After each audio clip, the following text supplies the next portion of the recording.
This channel does not promote any violent, harmful, or illegal activities. All content provided by this channel is meant for an educational purpose only. আর শুরুতেই Medinipur medical college থেকে এসএসকেমে নিয়ে আসা 3 প্রসূতির অবস্থা বলি। 3 জনই সংকটজনক যে খবর আমরা পেয়েছি। 2 জন ক্রিটিক্যাল কেয়ার ইউনিট এবং 1 জন আইটিইউতে চিকিৎসাধীন। সৌরভ রয়েছেন আমাদের সঙ্গে, আমাদের সহকর্মী সৌরভ দত্ত। সৌরভ, কেমন আছেন তারা? দেখো, এই 3 জনের মধ্যে মাম্পি সিং এর অবস্থা কিন্তু অতি সংকটজনক। তিনি ক্রিটিক্যাল কেয়ার ইউনিটের যে ভেন্টিলেটর, সেই ভেন্টিলেটরে তাকে রাখা হয়েছে, ভেন্টিলেশনে রেখে তার চিকিৎসা চলছে। এবং অন্য যে 2 জন রয়েছে তাদের মধ্যে আরও একজন সেই রোগিনী, তিনি রয়েছেন ক্রিটিক্যাল কেয়ার ইউনিটে। তার নাম হচ্ছে 23 বছর বয়সী মাম্পি সিং এবং 31 বছর বয়সী মিনারা বিবি। তাকে সিসিইউ 14 নম্বর বেডে অক্সিজেন সাপোর্টে রাখা হয়েছে মিনারা বিবিকে। এবং আরও একজন যিনি রয়েছেন নাসরিন খাতুন, 19 বছর বয়সী, তাকে আইটিইউয়ে রাখা হয়েছে। দেখো, যেটা চিকিৎসকদের মারফত আমরা যেটা জানতে পারছি সেটা হচ্ছে যে এই মিনারা বিবি এবং নাসরিন খাতুন, তাদের কিন্তু শারীরিক অবস্থা তুলনামূলকভাবে বেটার, এবং কিন্তু মাম্পি সিং, তার অবস্থা কিন্তু বেশ সংকটজনক এবং চিকিৎসকেরা তার শারীরিক পরিস্থিতি নিয়ে সবচেয়ে বেশি উদ্বেগে রয়েছেন। মাম্পি সিংকে ভেন্টিলেটরে রাখা হয়েছে। এই মুহূর্তে তার হেমোডায়ালিসিসের বিষয়টি নিয়ে পর চিকিৎসকেরা খতিয়ে দেখছেন। সেপসিসের বিষয়টা নিয়ে পর তারা গুরুত্ব দিচ্ছেন যাতে সংক্রমণের মাত্রা কমানো যায়, হিমোগ্লোবিনের মাত্রা বাড়ানো যায়। সব মিলিয়ে 3 জনের মধ্যে কারোরই বিপদ কাটেনি, কিন্তু মাম্পি সিং এর অবস্থা অতি সংকটজনক। শুভজিৎ, সৌরভ, এতদিন পরে কেন ট্রান্সফার করা হলো কলকাতায়? হয়েছে তো সেই কবেকার ঘটনা, গত রাতে নিয়ে আসা হলো।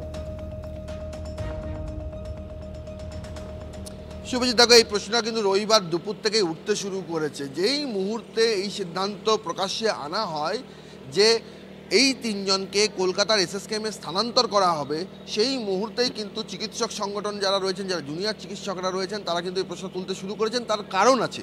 তার কারণটা হচ্ছে বুধবার দিন রাত 10:50 থেকে 6:50 ঘটনা, 8 ঘন্টার ঘটনা। সেই ঘটনাক্রমের পর তাদের যে ম্যানিফেস্টেশন, যে উপসর্গগুলো আসতে শুরু করে, রক্তচাপ কমে যাওয়ার থেকে ইউরিনের আউটপুট কমে যাওয়া, হিমোগ্লোবিন কমে যাওয়া, আরবিসি ভেঙে যাওয়া, রক্তক্ষরণ হওয়া, এইগুলো দেখে ক্লিনিক্যালি কিন্তু যে কোনো চিকিৎসকের ঠাউর করার একেবারেই তাদের পক্ষে নিশ্চিত করা সম্ভব যে সেই রোগিনীর কী ধরনের চিকিৎসা প্রয়োজন হবে। সেই দিনই এটা স্পষ্ট হয়ে গেছিল যে তার কিডনির বিকল হতে শুরু করেছে, অতএব নেফ্রোলজি ম্যানেজমেন্ট লাগবে, নেফ্রোলজির চিকিৎসা লাগবে। মেদিনীপুর মেডিকেল কলেজে নেফ্রোলজির চিকিৎসক নেই, এটা তো রবিবার দিন আবিষ্কার হয়নি, এটা তো বৃহস্পতিবারই কর্তৃপক্ষ জানতেন যে সেখানে নেফ্রোলজির চিকিৎসা নেই। যে ধরনের ক্রিটিক্যাল কেয়ার ম্যানেজমেন্ট লাগবে, সংক্রমণ হলে, সেপসিস হলে, সেই পরিকাঠামো মেদিনীপুর মেডিকেল কলেজ নেই। তাহলে বৃহস্পতিবার দিন স্টেবল করেই কালকেও যে তাদেরকে আনা হয়েছে, ঝুঁকি নিয়ে আনা হয়েছে, অত্যাধুনিক অ্যাম্বুলেন্সে আনা হয়েছে, কিন্তু তার মধ্যেও ঝুঁকি ছিল। তাহলে সেইটা আগে কেন করা হলো না? তারা বৃহস্পতিবার দিন গেল, শুক্রবার সকালে একদমই সৌরভ, মানে একাধিক প্রশ্ন কিন্তু উঠতে শুরু করেছে। তুমি আমার সঙ্গে সহমত হবে। এক, আমরা যে প্রশ্নটা তুলছি এত দেরি করে কেন আনা হলো। 2, তুমি যেটা কথা বললে যে নেফ্রোলজি চিকিৎসক নেই, এটা তো কোনো ওই স্বাস্থ্যকেন্দ্র নয়, মেডিকেল কলেজ। তার পরিকাঠামো নিয়েও কিন্তু আজকের এই ঘটনার পর আবারও প্রশ্ন উঠতে শুরু করেছে। সৌরভ, সঙ্গে থাকো।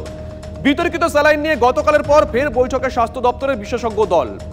1 জনের মৃত্যু এবং সৌরভ যে কথা বলছিল যে বাকি 3 জন কে কি অবস্থায় আছেন, কারণ খুঁজতে ফের বিশেষজ্ঞদের সঙ্গে বৈঠকে স্বাস্থ্যকর্তারা। কখন এই বৈঠক হবে, কারা কারা থাকবেন, বৈঠকের বিষয় কি, জানবো সৌরভের কাছ থেকে। সৌরভ, দেখো, স্বাস্থ্য ভবনের গ্রিন রুমে এই বৈঠক শুরু হয়ে গিয়েছে।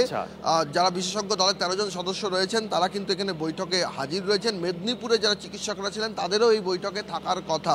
কিন্তু এই বৈঠকটা আজ হচ্ছে কেন? এই বৈঠকটা হচ্ছে তার কারণ একটা ইঙ্গিত পেতে চাইছেন স্বাস্থ্য দপ্তরের শীর্ষ কর্তারা যে ঠিক কী থেকে এই ঘটনা ঘটেছে।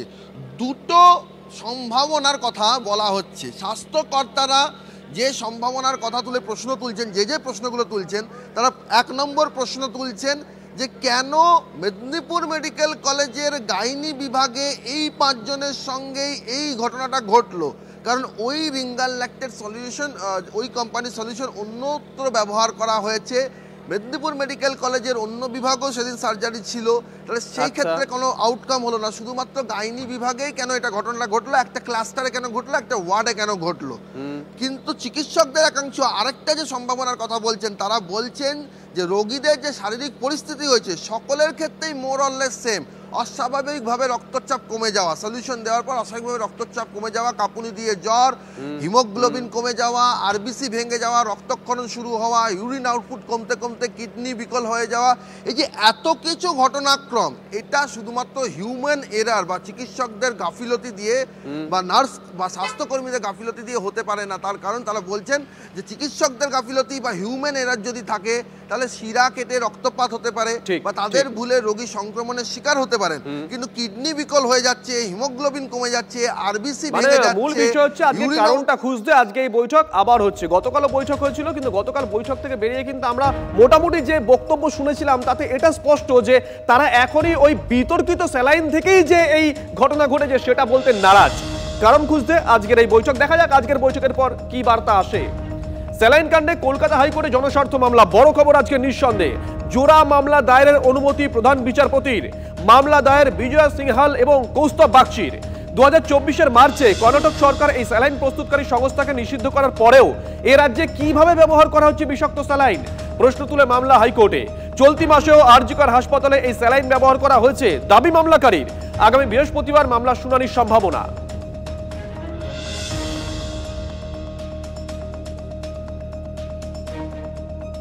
নিঃসন্দেহে বড় খবর, এসএসকেএম থেকে সরানো হলো পশ্চিমবঙ্গ ফার্মাসিউটিক্যালের স্যালাইন। বড় খবর ব্রেক করছি আমরা। এসএসকেএম থেকে অবশেষে সরানো হলো পশ্চিমবঙ্গ ফার্মাসিউটিক্যালের স্যালাইন, পরিবর্তে এলো নয়া সংস্থার রিঙ্গার ল্যাকটেট। যে স্যালাইন নিয়ে বিতর্ক দানা বেঁধেছিল, সেই স্যালাইন সমস্ত ওয়ার্ড থেকে সেই সমস্ত স্যালাইন বাদ দিয়ে রিঙ্গার্স ল্যাকটেট স্যালাইন এই যে আমরা দেখতে পাচ্ছি সমস্ত স্যালাইন বাদ দেওয়া হয়েছে এবং সমস্ত ওয়ার্ড থেকে সেই সমস্ত স্যালাইন নিয়ে এসে এখানে মজুত করা হয়েছে। অর্থাৎ এগুলো বাতিল করা, অর্থাৎ এগুলোকে নষ্ট করে দেওয়া হবে। পাশাপাশি আর একটা ছবি দেখব যেখানে আমরা দেখতে পাচ্ছি যে একটি ম্যাটাডোর সেখানে দাঁড়িয়ে রয়েছে এবং সেই ম্যাটাডোরে নতুন স্যালাইন নিয়ে আসা হয়েছে। কারণ এখানে যারা ভর্তি রয়েছেন স্যালাইন ছাড়া কোনো মতেই তাদেরকে প্রত্যেকটা অসুস্থতার ক্ষেত্রেই মাস্ট থাকে স্যালাইন দেওয়ার ক্ষেত্রে। এটা একটা নতুন স্যালাইন, সেটা রিঙ্গার্স ল্যাকটেট স্যালাইনের বদলে এই যে স্যালাইনটা সেইটাকে নিয়ে আসা হয়েছে। অর্থাৎ প্রসূতি মৃত্যুর পরে স্বাস্থ্য দপ্তরের নির্দেশিকা মেনে পুরনো সমস্ত স্যালাইন বাতিল করে এই পেটিগুলো নিয়ে আসা হয়েছে। আজকে আমরা 90 পেটি মাল এনেছি। কত আছে তাও এরকম স্যালাইন? এইটাই শুধু বলেছে আনতে, 90 কার্টুনের কথাই বলেছিল। এটা শুধু কি আছে? এটা আরের আছে, রিঙ্গার ল্যাকটেট আছে। আমরা এসএসকেএমে দেখতে পাচ্ছি দুটো ছবি, একদিকে বাতিল যে স্যালাইন বোতল সেগুলো পড়ে রয়েছে এবং অন্যদিকে নতুন সংস্থা রিঙ্গার ল্যাকটেট স্যালাইন সেগুলো নিয়ে আসা হয়েছে। ক্যামেরায় মাখন পাত্রের সাথে দীক্ষা ভূঁইয়া, TV9 বাংলা, কলকাতা। দেখুন, এই ঘটনার পর থেকে একেবারে প্রথম দিন থেকেই চিকিৎসক মহলের একটা অংশ এবং বিরোধীরা যে প্রশ্ন তুলতে শুরু করেছে, শুধুমাত্র এই বিতর্কিত স্যালাইন ব্যবহার করা যাবে না এমন একটা নির্দেশিকা দিয়েই কিন্তু দায় এড়াতে পারে না স্বাস্থ্য দপ্তর। তার বদলে কি ব্যবহার করতে হবে রোগীদের সেটাও কিন্তু নিশ্চিত করতে হয় স্বাস্থ্য দপ্তরকে। অন্ততপক্ষে আমরা আজকে যে ছবি দেখলাম, দীক্ষা যে প্রতিবেদন তুলে ধরলো, তাতে একটা জায়গায় আশ্বস্ত করা গেল যে এই বিতর্কিত স্যালাইনের পরিবর্তে অন্য কোনো স্যালাইন ইতিমধ্যে এসে পৌঁছেছে। এদিকে TV9 বাংলার খবরে ভাঙলো শীতঘুম। মালদার হরিশ্চন্দ্রপুর গ্রামীণ হাসপাতাল থেকে সরানো হলো পশ্চিমবঙ্গ ফার্মাসিউটিক্যালের এই বিতর্কিত স্যালাইন। নিষেধাজ্ঞার পরও ওই সংস্থার রিঙ্গার ল্যাকটেট স্যালাইন ব্যবহার হচ্ছিল এই হাসপাতালে। TV9 বাংলায় সেই ছবি সামনে আসতেই শোরগোল পড়ে যায়। এরপরেই জেলা স্বাস্থ্য দপ্তরের ওই বিতর্কিত সংস্থা স্যালাইন সরিয়ে ফেলতে নির্দেশ দেওয়া হয়। এরপরেই যাদের ওই স্যালাইন চলছিল তড়িঘড়ি খুলে নেওয়া হয়। পাশাপাশি মজুদ নিষিদ্ধ স্যালাইনও সরিয়ে ফেলা হয়। রোগীদের মধ্যে ছড়ায় আতঙ্ক, স্যালাইন নিতে ভয় করছেন অনেকেই। হাসপাতাল ছেড়েও চলে গেছেন বহু রোগী। সব বন্ধ করা হয়েছে, হ্যাঁ, এবং আমাদের নির্দেশিকা এসছে। কখন আসলো নির্দেশিকা? আমাদের ডিস্ট্রিক্ট হেলথ থেকে বলা হয়েছে এবং আমাদের যিনি বিময় সাহেব আছেন উনি আমাদেরকে বলেছেন, সেই জন্য আমরা সেটাকে যেটুকু ছিল সব আমরা ডিসকার্ড করে দিয়েছি। যে আজকে থেকেই সরানো হয়েছে আরএলটা? আমি তো আজকে সকাল থেকে ডিউটি আছি, সেখান থেকে কোনো আরএল আমি দেখিনি। আমি এটা ভালোভাবে যদি ট্রিটমেন্ট না করতে পারি তাহলে আমার তো সার্থক হবে না। হচ্ছে অনেকেরই তো স্যালাইন দিবে, ভয় নিব না, কি হবে না হবে জানি না ঠিক। স্যালাইন চালাচ্ছে তো ওটা তো ভয় লাগবে। এখন জিজ্ঞাসা করছি তখন না বলছে ঠিকই আছে, ভালো স্যালাইন চালাচ্ছে। কাকে জিজ্ঞেস করেছিলেন? ডাক্তারকে জিজ্ঞাসা করলাম, বললো না ভালো স্যালাইন চালাচ্ছে। আচ্ছা, হ্যাঁ ওটা বন্ধ করে দিয়েছে। দেখুন আমরা দুটো ছবি দেখতে পাচ্ছি, একদিকে যেমন দীক্ষা তার প্রতিবেদনে তুলে ধরলো যে ওই বিতর্কিত স্যালাইন সরিয়ে দেওয়া হয়েছে, তার পরিবর্তে অন্য লটের স্যালাইন আনা হয়েছে যেটা রোগীদের এরপর থেকে দেওয়া হবে। এটা তো শহর কলকাতার, কিন্তু বাঁকুড়ায় সেখানে আজকে এতদিন পরেও চলছে নিষিদ্ধ স্যালাইন। এখনো রোগীদের শরীরে ঢুকছে পশ্চিমবঙ্গ ফার্মাসিউটিক্যালের ওই রিঙ্গার ল্যাকটেট। বাঁকুড়ার আঁচুরি ব্লক প্রাথমিক স্বাস্থ্য কেন্দ্রে চাঞ্চল্যের ছবি, এখনো স্পষ্ট নির্দেশিকা আসেনি, দাবি বাঁকুড়া জেলা স্বাস্থ্য দপ্তরের তরফ থেকে।